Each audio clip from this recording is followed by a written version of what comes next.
یہ doctor Mirza Idris bag صاحب ہیں.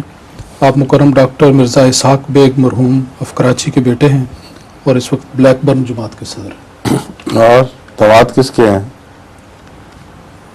داماد کس کے ہیں؟ ڈاکٹر نذیر صاحب. ڈاکٹر نذیر صاحب مرحوم سردار نذیر صاحب سر عبد الرحمان صاحب میر سنگھ کی پوتی سے بیاہ ہوئے ہیں. ٹھیک ہے نا؟ ہماری حضور یہ سوال حضرت مسلم معود رضی اللہ تعالیٰ عنہ کے ایک شعر پر ہے. غیر ممکن کو یہ ممکن سے بدل دیتی ہے، اے میرے فلسفی و زور دعا دیکھو تو اس میں جب لفظ غیر ممکن کو دعا کرتے وقت سوچا جائے تو کس حد تک غیر ممکن کو انسان سوچ سکتا ہے؟ غیر ممکن ہر چیز اپنے معین ماحول کے مطابق غیر ممکن کہلا سکتی ہے، اور ایک اور نقطہ نظر سے وہ غیر ممکن نہیں بھی ہوتی. اس لیے لفظ غیر ممکن کی تشریح سب سے پہلے ضروری ہے. خدا تعالیٰ کی وہ تقدیر جو مبرم ہے وہ دعاؤں سے نہیں ٹلا کرتی، اور ان تقدیروں میں سے ایک ہر انسان کا ایک بلو پرنٹ جو اس کی تخلیق کے وقت مقرر ہو چکا ہے، اس کو خدا تعالیٰ آخری عمر اجل مسمہ فرماتا ہے.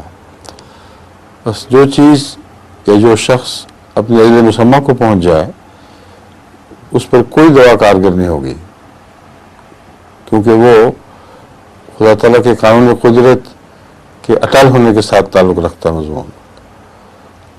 جیسا آپ ایک پل کو تعمیر کرتے وقت اگر اچھی طرح اس کا جائزہ لے سکیں، انجینئرنگ کے لحاظ سے اس کے ایک ایک کل پرزے کی عمر مقرر کر سکیں، تو پھر جب اس پل کی عمر مقرر کرتے ہیں، اگر وہ عمر تک پہنچنے کے باوجود بھی جاری رہے تو وہ مقرر کرنے والے کی غلطی ہے، اس کے علم کی کمی ہے.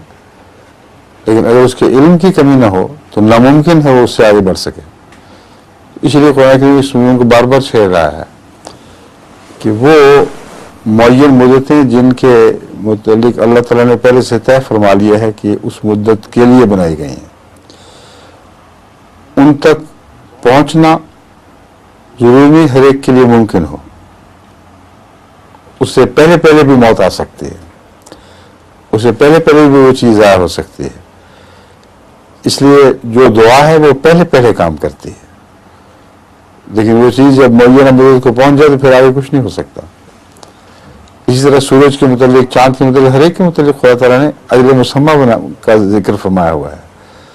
چاند سورج مستقر لہا پہ کی طرح جا رہا ہے، سورج کے متعلق فرمایا تجریل مستقر لہا، اس کی ایک خاص جگہ مقرر کی ہوئی ہے اللہ تعالیٰ نے، اس کی طرف حرکت کر رہا ہے.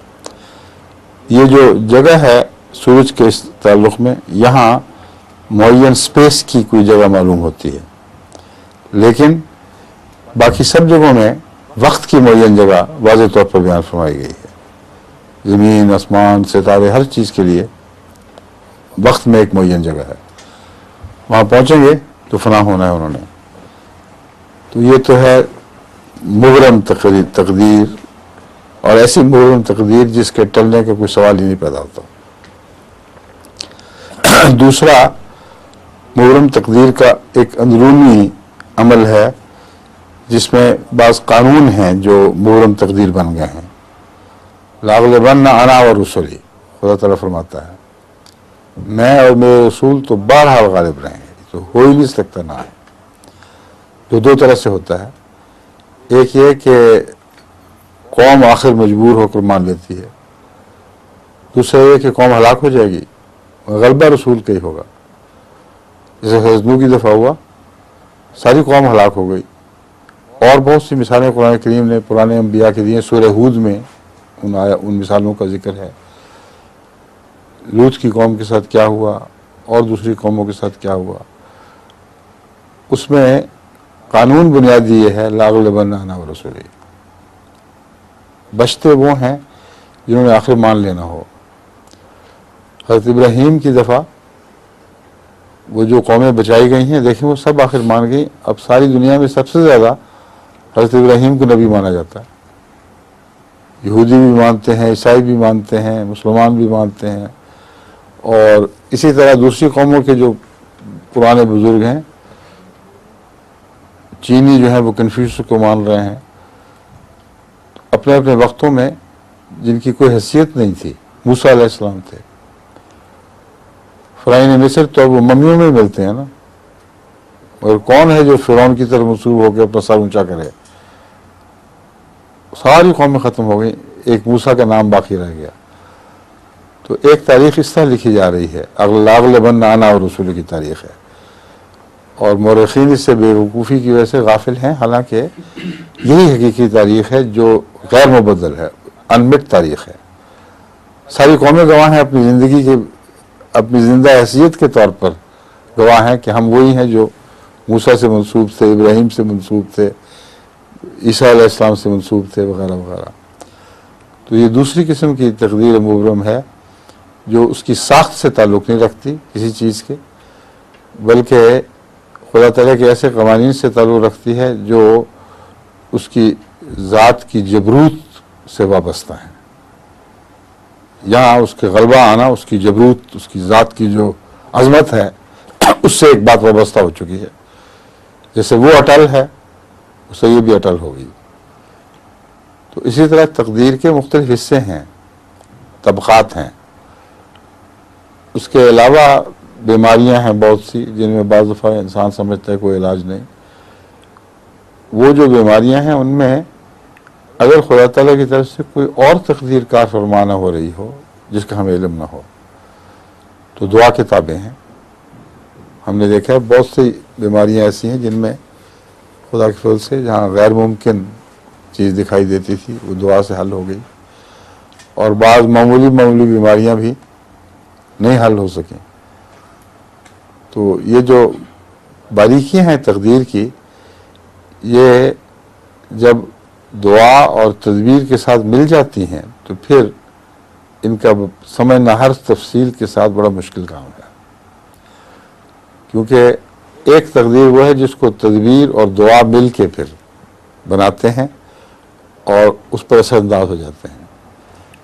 ایک تقدیر وہ ہے جس میں تدبیر صرف اکیلی کام کر رہی ہے، دعا کے ساتھ شامل نہیں ہے. اس کا تقدیر پر، اس تدبیر کا تقدیر پر کچھ اثر ہوگا، اس سے زیادہ نہیں ہوگا.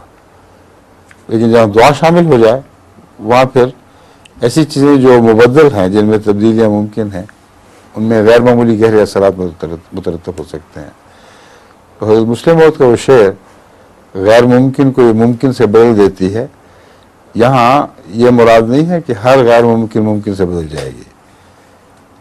مراد بعض معین واقعات حضرت مسلم موعود کے ذہن میں ہوں گے جہاں مثلا حضرت مسیح موعود علیہ السلام کی بعض دعاؤں کے نتیجے میں ایک کتے کا کاٹا ہوا پاگل ہو گیا تھا مریض جو شفا پا گیا، اس کے آگے اولاد بھی ہے. تو حضرت مسلم موعود کے ذہن میں اس قسم کے واقعات میرے خیال میں ہیں. وہ باتیں جو ناممکن دکھائی دیتی تھیں وہ حضرت مسیح علیہ السلام کی دعاؤں سے ممکن ہوتی چلی گئیں. کچھ اپنی دعائیں ذہن میں ہوں گی. تو وہ چیزیں جو فلسفیوں کو دکھائی جا سکتی ہیں، دیکھو تمہارے نزدیک اس کا کوئی علاج نہیں تھا، دیکھو تمہارے نزدیک لا علاج ہونے کے باوجود جب دعا کی گئی تو اس کا حل ہو گیا. جیسے کہ میں نے ایک مثال دی تھی، وہ ایک امریکن ڈاکٹر کی طرف سے کی مثال دی تھی. وہ جو میں نے ایک دفعہ مثال دی تھی اس میں اتفاق سے ایک ہی قسم کے واقعات دو جگہ سے الگ الگ آئے ہوئے ہیں، 2-3 جگہ سے، کئی بلکہ زیادہ جگہ سے. اس وقت جس شخص کا میں نے بیان کیا تھا ان کی نیشنلٹی وغیرہ بیان کرنے میں غلطی لگ گئی. میں نے ہندوستانی کہا تھا، لیکن بعد میں نے وہ خط دیکھا تو وہ اور تھا. مگر بین ہی یہی واقعات جس کی میں بات کر رہا تھا وہ بہت سی جگہ ہو چکے ہیں. یعنی پلیسنٹا پریویا کا آگے یوٹرس کے منہ کے ساتھ جڑ جانا اور بچے کا ایڈوانس ہو کر اس عمر تک پہنچ جانا کہ وہ اب پیدا ہونے والا ہے. جب وہ آہستہ آہستہ کھلنا شروع ہو جاتا ہے، وہ بلیڈنگ ابھی پوری ایکسیسو نہیں مگر اتنی بلیڈنگ، یعنی اتنا خون کا اخراج شروع ہو گیا کہ ڈاکٹروں نے کہا کہ اب جلد سے جلد اسپتال پہنچو اور آپریشن سے ہوگا، یا اس سے کچھ پہلے کی بات ڈاکٹروں کو سمجھ آ گئی کہ اب معاملہ ایسا ہے، اس میں لازماً بچے کی ماں کی جان کا خطرہ بھی ہے، بچے کا بھی خطرہ ہے، اور آپریشن کے سوا چارہ کوئی نہیں۔ اب یہاں جو میں بات بیان کرنا چاہتا ہوں، پہلی دفعہ جو دریافت ہوا ہے اس کا علاج، وہ علاج دعا سے دریافت ہوا ہے۔ ایسے مریض کے لیے پریشانی کی حالت میں دعا کی گئی اور پھر دوا دی گئی، دعا نے کام کیا۔ اب وہ دوا جس نے کام کیا ہے اس کو میں آگے دیتا ہوں تو کام کرتی ہے۔ تو ثابت ہوا کہ یہاں دعا اور تدبیر دونوں اکٹھی ہوئی ہیں، دعا کے ذریعے تدبیر دکھائی گئی ہے، اور وہ تدبیر عام قانون قدرت ہے۔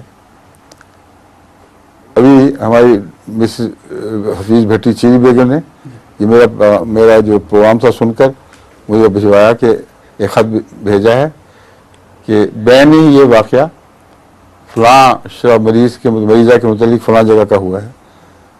اس نے ان کو خط لکھا تھا، انہوں نے جواباً ہومیوپیتھک دوائی تجویز کی، اور وہ اللہ تعالیٰ کے فضل کے ساتھ اسی طرح کام کیا۔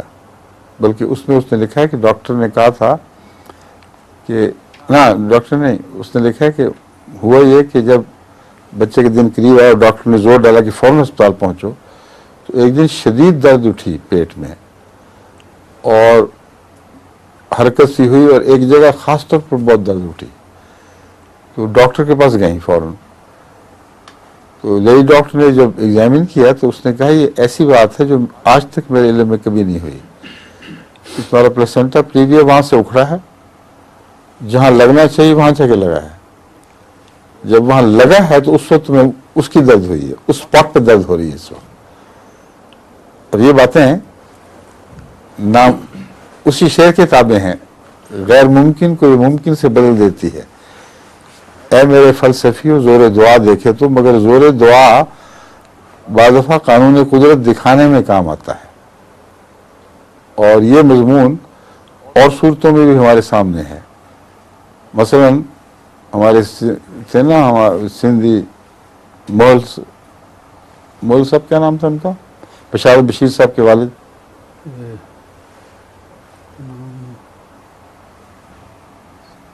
بہت چوٹی کے بزرگ انسان تھے، یعنی فقیرانہ زندگی اور کامل یقین، دعا گو۔ ان کے بیٹے بشارت بشیر واقعی زندگی رہے ہیں، اور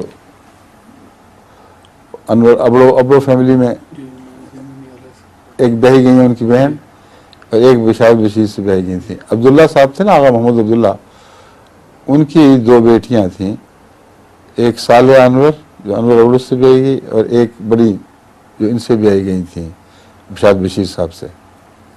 میں ان بشارت بشیر کی بات کر رہا ہوں، تحریک جدید میں لمبا انہوں نے خدمت کی ہے، افریقہ کے مختلف ممالک میں بھی رہے ہیں۔ تو ان کے والد صاحب کا واقعہ ہے، پریل صاحب، ماسٹر محمد پریل نام تھا ان کا، اور جیسا کہ میں نے بیان کیا ہے بہت دعا گو انسان اور بہت بزرگ تھے، اللہ تعالیٰ کے فضل کے ساتھ اپنے زمانے میں ارد گرد لوگوں کو کافی فیض پہنچتا تھا۔ ان کی بیگم کو یوٹرس کا کینسر ہو گیا، یعنی رحم کا کینسر، اور ایسی حالت تک پہنچ گیا کہ لیڈی ڈاکٹر نے کہا کہ اب اس کا کوئی علاج نہیں ہے، اس کا مرنا ہی مرنا ہے، بس اور کوئی صورت نہیں۔ یہ وہ زمانہ ہے جب کہ ابھی آپریشن کر کے نکالنے کا رواج اتنا عام نہیں تھا، یعنی یوٹرس کو پوری طرح ڈسیکٹمی کر کے نکالا نہیں کر جاتا تھا، کوشش کرتے تھے ڈاکٹر، پھر وہ آپریشن کر کے تھوڑی سی جگہ نکالتے تھے، مگر وہ ابھی تک اس کے پھیلنے کو روک نہیں سکتے تھے نکال کے۔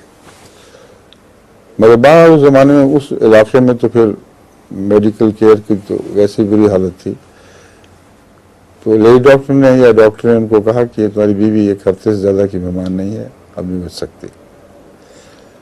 اس پر انہوں نے دعا شروع کر دی، اور یہ عجیب واقعہ ہے، ایک رات ساری رات دعا کی، تہجد میں کھڑے ہو گئے اور دعا کرتے رہے کہ آخر بس مجھے ٹھیک کر دیں، مجھے کوئی پتہ نہیں۔